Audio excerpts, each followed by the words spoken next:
Hello traders, सभी का हमारे चैनल पर स्वागत है। निफ्टी 50 की एनालिसिस और आज मिड कैप निफ्टी की भी एक्सपायरी थी। अब हर दिन एक्सपायरी हो रही है, सब सिर्फ सोमवार को छोड़ करके। मंगलवार को फिर निफ्टी की होती है, बुधवार को मिड कैप निफ्टी की, बृहस्पतिवार को निफ्टी की और आने वाले सितंबर में शुक्रवार को बैंक निफ्टी की हुआ करेगी। और सेंसेक्स की भी यहाँ पर फ्राइडे में होती है। तो डे बाय डे अब डेली जो है हाई वॉल्यूम आ रहा है और एक्सपायरीज़ में एनएससी और बीएससी अलग अलग डे में एक्सपायरीज़ कर रही है। इन सभी बातों को ध्यान में रखते हुए हम ट्रेडिंग प्लान करते हैं। आज देखिएगा मार्केट बहुत ही अच्छा खासा चला और अच्छे खासे यहाँ पर प्रॉफिट भी अर्न हुआ है।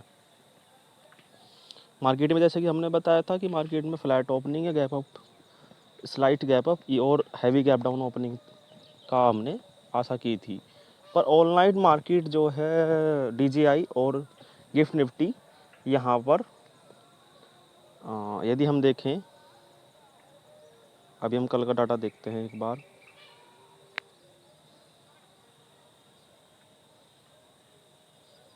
देखिएगा होल नाइट मार्केट चला और यहीं से ही मार्केट में जैसे सेलिंग आ रही थी 450 के आसपास पॉइंट्स में, मतलब डाउन चल रहा था, तो वहीं से मार्केट में थोड़ा सा रिवर्सल आया। यहाँ से जो 30,000, 35,000, 35,000 का जो लेवल है, यहीं से मार्केट में रिवर्स आया डीजीआई में और ऑल नाइट मार्केट हल्का सा रिकवरी कर गई और फिर यहाँ पर स्लाइड सा निगेटिव मार्केट रहा था। तो इसी वजह से मार्केट स्लाइड सा ही मतलब हमारी market slide gap up opening हुई, 7 या 8 पॉइंट गैप अप ओपनिंग दिखा रही थी। अभी भी देखिएगा डीजीआई यहाँ पर होल्ड कर रही है, हो सकता है कि यहाँ पर इनका एसएल करने के लिए नीचे जाए। अब हम जाते हैं आज की मार्केट में। आज का मार्केट बिल्कुल स्लाइड सा ही गैप अप ओपनिंग थी, पर तुरंत ही एक रेड कैंडल बनी और तुरंत ही नीचे आ गया बाजार। फिर जो यहाँ पर 19,540 का लेवल था, जो यहाँ पर बाइंग करके गए थे और जो ऊपर भी बाइंग आई थी, इन सभी के एसएल नीचे ही थे। तो इस साइकोलॉजी से हमने एक पुट का ट्रेड बनाया जस्ट यहीं पर ही, जब मार्केट यहाँ पर होल्ड कर रहा था। इस वाली कैंडल के आसपास ही हमने यहाँ पर एक पुट का ट्रेड बनाया और जो अपना स्ट्रॉन्ग सपोर्ट है वहीं पर ही हमने इसको बुक करके हम ट्रेड से निकल के अपना फिर मार्केट को देखने लग गए कि मार्केट में अब यदि हमें मिलेगा तो दोबारा से हम सेलिंग साइड में जाएंगे, नहीं तो हम ट्रेड में नहीं जाएंगे अब। और स्ट्रॉन्ग सपोर्ट था अपना, यदि हमें नीचे के लेवल मिल सकते थे तो 19,450 का लेवल और 420 का लेवल भी यहाँ पर देखने को मिल सकता था। पर मार्केट में यहाँ पर कॉल पुट हो रही थी और स्लाइड सा बिल्कुल रेंज मोड हो गया मार्केट। फिर हमने एक ट्रेंड लाइन को ड्रॉ किया जो कि यहाँ पर एक स्ट्रॉन्ग सपोर्ट और स्ट्रॉन्ग रेजिस्टेंस की बात ही काम कर रही थी, मतलब कि यहाँ पर एक स्ट्रॉन्ग रेजिस्टेंस की तरह काम कर रही थी। जब इसका ब्रेकआउट हुआ तो हमने यहाँ पर एक कॉल की पोजीशन के लिए बारे में सोचा, पर लेकिन मार्केट अभी भी एक ब्रेक नहीं कर पा रही थी इस रेंज को। देखिएगा यदि हम यहाँ पर एक रेक्टेंगल ड्रॉ करें और उसको हाईलाइट करें अच्छे से कलर से, ये देखिएगा बाजार यहाँ पर एक छोटे से एक बॉक्स में चल रहा था काफ़ी देर तक। इस वाले बॉक्स को यदि हम देखें तो मार्केट कम से कम 2 घंटे तक यहीं पर ही जूझता रहा, उसका ब्रेकआउट नहीं कर पाया। फिर यहाँ पर जितने भी सेलर्स आए थे और जो मॉर्निंग से सेल करके गए थे, मतलब कि कॉल को शॉर्ट कर रखा था, और बायर्स ने पुट को बाय कर रखा था, तो इन सभी का एसएल जस्ट इसी 524 के आसपास, मतलब 19,500 एक साइकोलॉजिकल नंबर है जैसा कि आपको पता है, और 19,480 के आसपास बाजार लगातार ट्रैवल कर रहा है और बाजार एक रेंज में फंस चुका था काफ़ी समय तक। तो यहाँ पर एक तरफ का मूवमेंट ज़रूरी था, डाउन साइड का मूवमेंट तभी दिखाता कि जब 480 का लेवल ब्रेक करता, लेकिन लगातार बाज़ार में हल्की हल्की बाइंग चल रही थी और जो बड़े बड़े बिग प्लेयर हैं वो बाइंग कर रहे थे, मतलब कि शेयर्स खरीदे जा रहे थे एफआईआईस और डीआईआईस के द्वारा। कल एफआईआईस ने लगातार सेलिंग की, इसलिए मार्केट फिर डाउन चला गया था और फिर एफआईआईस ने सेलिंग की और डीआई ने बाइंग की थी, जिसके कारण बाज़ार में बाद की ट्रेडिंग सेशन में यहाँ पर हल्का सा बुलिश मूव देखने को मिला। पर आज मॉर्निंग से सेलिंग कर रहे थे एफआईआईस, ऊपर से हमको पता था कि एसएल यहाँ पर पुट हैं जो अपने 540 के नीचे, तो हमने तुरंत ही एक पुट की पोजीशन बनाई थी और उसमें अच्छा खासा प्रॉफिट भी मिला था। जब मार्केट यहाँ पर होल्ड कर रहा था तो आई थिंक 19,520 के आसपास जितने भी बायर्स थे वो आ चुके थे, तो उनका दोबारा से सेल करने के लिए बाज़ार नीचे चला गया। यदि बायर्स डोमिनेंट होते तो वो 520 से ऊपर 540 के आसपास ही बाज़ार में बायर्स डोमिनेंट होते हैं, लेकिन वहाँ पर सेलर्स डोमिनेंट थे, मतलब सेलर्स हावी थे। तो सेलर्स ने मार्केट को कंप्रेस कर दिया, नीचे कर दिया।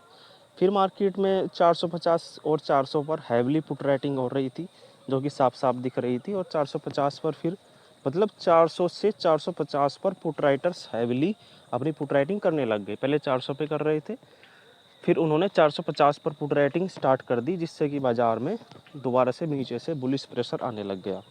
तो इस बुलिश प्रेशर को हमने पहचाना कैसे? इसलिए पहचाना कि यहाँ पर जो कैंडल्स बन रही हैं, देखिएगा यहाँ पर इस बॉक्स में देखिएगा, जान बिल्कुल ही अच्छे से इन कैंडल्स को देखिएगा। इन कैंडल्स, ये कैंडल्स बहुत ही ज़्यादा कुछ हमको बतलाती हैं कि मार्केट में होने क्या वाला है। जब जब मार्केट में कंप्रेस किया जाता है नीचे की तरफ, तो मार्केट में तुरंत ही उसको ऊपर की तरफ क्लोजिंग करा दी जाती है।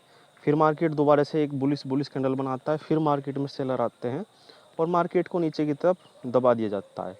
फिर मार्केट में बुलिश प्रेशर आता है और ऊपर की तरफ ले जाया जाता है। तो मार्केट में 19,500 के लेवल पर हाईली फाइटिंग चल रही थी कॉल राइटर्स और पुट राइटर्स के बीच में।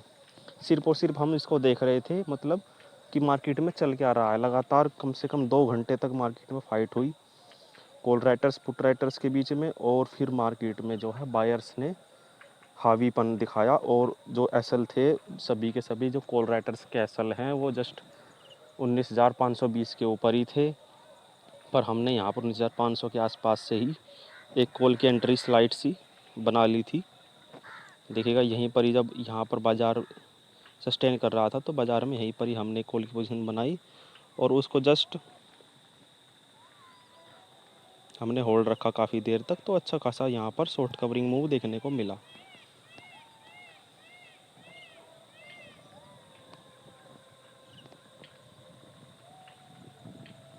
फिर हमने उसको 3 बजे तक होल्ड किया। फिर 3 बजे के बाद का मूव भी जो है बुलिश ही दिख रहा था, क्योंकि मार्केट यहाँ पर कहीं पर भी बेरिश नहीं है और सभी के सभी कॉल राइटर्स ट्रैप हो चुके हैं। मतलब कॉल राइटर्स ने जितना जितना प्रॉफिट मिला सभी ने अपना अपना बुक किया, और जो लास्ट में थे, मतलब जो लास्ट में सेलिंग आई थी, उन सभी को मार्केट ने रिमूव करके हैविली बुलिश जोन में मार्केट को ले जा दिया गया। और put writing, heavily put writing 19,500, 19,550, 19,600 heavily put writing होने लगी। और कॉल राइटर्स का ग्राफ गिरने लग गया था।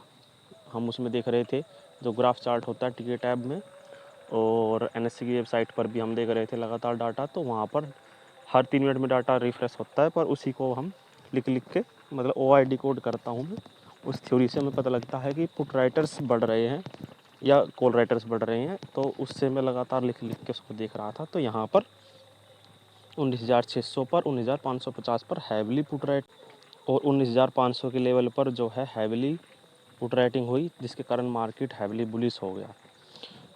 ये शॉर्ट कवरिंग की जो थ्योरी है, मैं आज एक शॉर्ट वीडियो भी डालूंगा यूट्यूब पर, उस पर भी देख लीजिएगा। तो शॉर्ट कवरिंग आई, शॉर्ट कवरिंग में यही होता है कि कॉल राइटर्स अपने लॉस को बुक करते हैं और हैविली पुट राइटिंग होती है, और जो माल, मतलब कि जो शेयर्स या लोट्स को सेल करके गए थे वो अब बाय करते हैं, और हैविली पुट राइटर्स मतलब कि पुट को सेल करते हैं। मतलब कि 3 गुना प्रेशर होता है। तीसरा गुना ऐसा होता है कि जो बायर्स हैं वो कॉल को बाय करते हैं। तो लगातार मार्केट में जितने भी ऑर्डर्स लगे रहते हैं वो सभी के सभी हीट होते रहते हैं, जो कि सेल ऑर्डर लगे रहते हैं। जो कॉल को सेल करके गए थे उनके ऑर्डर्स जो हैं वे लगातार, कॉल का प्राइस बढ़ता रहता है। और जो कॉल शॉर्ट करके गए थे, मतलब कि जैसे जैसे कॉल का प्राइस बढ़ेगा वैसे वैसे कॉल राइटर्स को लॉस दिखना शुरू होगा। तो वे जितनी भी प्राइस पर बेचना चाहते हैं उसी प्राइस पर बेचना शुरू कर देते हैं, क्योंकि फिर वो प्राइस ज़्यादा बढ़ जाता है तो उनको ज़्यादा लॉस होता है। इसी कंसेप्ट को शॉर्ट कवरिंग कहा जाता है। मतलब कि जो शॉर्ट करके गए थे वो अब बाय कर रहे हैं और फ्रेश बाइंग हो रही है, पुट की सेलिंग हो रही है और कॉल की बाइंग हो रही है, और जो कॉल शॉर्ट करके गए थे वो अपनी पोजीशंस को स्क्वायर ऑफ कर रहे हैं। इसी को शॉर्ट कवरिंग कहा जाता है। जस्ट इसका अपोजिट ही लॉन्ग अनवाइंडिंग होता है। लॉन्ग अनवाइंडिंग में जो होता है कि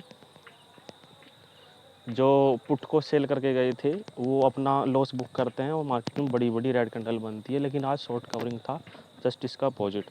जिस दिन लॉन्ग अनवाइंडिंग होगी मैं उसको अलग से एक्सप्लेन करूँगा। सो लास्ट में शॉर्ट कवरिंग आई। तो ये शॉर्ट कवरिंग हमने कैसे पहचानी? जो 19,520 का लेवल था, ये एक ऐसा लेवल था जो साइकोलॉजिकल लेवल था, क्योंकि 19,500 पर अच्छे खासे कॉल राइटर्स बैठे हुए थे। यदि 19,520 के ऊपर 530 के आसपास का जो मोमेंट है, वो देखिए कितनी बड़ी बड़ी कैंडल है। जस्ट यहीं से ही क्यों बड़ी बड़ी कैंडल बनी?